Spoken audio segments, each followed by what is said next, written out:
November 24th, 1971. A quiet man wearing a black suit boards a plane in Portland, Oregon. He orders a drink, lights a cigarette, and hands a note to a flight attendant. At first, she ignores it, but then the man calmly leans closer and says, "Miss, you'd better read that note. I have a bomb." What happened next would become one of the greatest unsolved mysteries in American history. A hijacker parachuting into the darkness with $200,000 in cash. Before vanishing forever, no body, no confirmed identity, no answers. This is the mystery of D.B. Cooper. On Thanksgiving Eve in 1971, a middle-aged man walked into Portland International Airport. He bought a one-way ticket under the name Dan Cooper for Northwest Orient Airlines Flight 305 heading to Seattle. Witnesses described him as calm, polite, and ordinary-looking.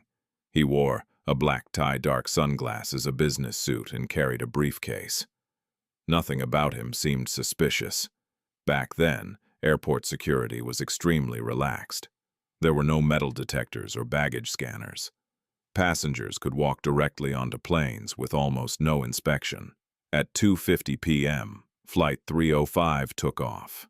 The plane carried 36 passengers, 6 crew members, and 1 man who was about to make history. Shortly after takeoff, Cooper handed a folded note to flight attendant Florence Schaffner. At first, she thought it was a phone number from a lonely businessman, but Cooper quietly told her, "You'd better read it." The note claimed he had a bomb.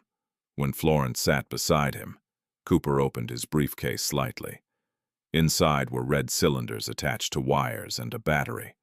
Whether it was a real bomb remains unknown, but in that moment, everyone believed him.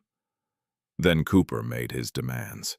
He wanted $200,000 in cash, 4 parachutes, and a fuel truck waiting in Seattle. If his demands weren't met, he threatened to blow up the plane. Despite the terrifying situation, Cooper remained strangely calm. He even ordered another bourbon and paid his drink bill before the hijacking escalated. The FBI quickly began preparing the ransom. Bank employees gathered 10,000 unmarked $20 bills. Investigators secretly photographed every serial number, hoping the money could later be traced. Meanwhile, the plane circled Seattle for nearly 2 hours while authorities arranged the cash and parachutes. Passengers had no idea what was truly happening. Eventually, the plane landed in Seattle. Cooper allowed all passengers to leave safely after receiving the ransom money and parachutes. Now only the pilot, co-pilot, flight engineer, and 1 flight attendant remained on board. Then Cooper gave new instructions. He ordered the plane to fly toward Mexico City. But during the flight, something unbelievable happened. As the plane flew through stormy skies over the Pacific Northwest, Cooper prepared to disappear. He instructed the crew to stay inside the cockpit and not look back. At around 8 p.m., warning lights suddenly indicated that the rear staircase of the Boeing 727 had been lowered mid-flight. The aircraft shook violently, somewhere over the dark forests of Washington state. D.B. Cooper jumped into freezing rain, into complete darkness, with $200,000 strapped to his body. And then he vanished. The FBI launched one of the largest investigations in American history. Hundreds of agents searched forests, rivers, and mountains. Military helicopters scanned the wilderness. Investigators interviewed thousands of suspects over the years. But no confirmed trace of Cooper was ever found. No parachute, no body, no fingerprints linking a suspect conclusively. It was as if he disappeared into thin air. The media became obsessed with the mystery. People viewed Cooper as a criminal, a folk hero, or even a master spy. Over the decades, countless theories emerged. Theory 1, he died during the jump. Many experts believe Cooper couldn't have survived. The conditions were terrible. Heavy rain, freezing temperatures, strong winds, dangerous forest terrain. He also jumped wearing loafers and a business suit.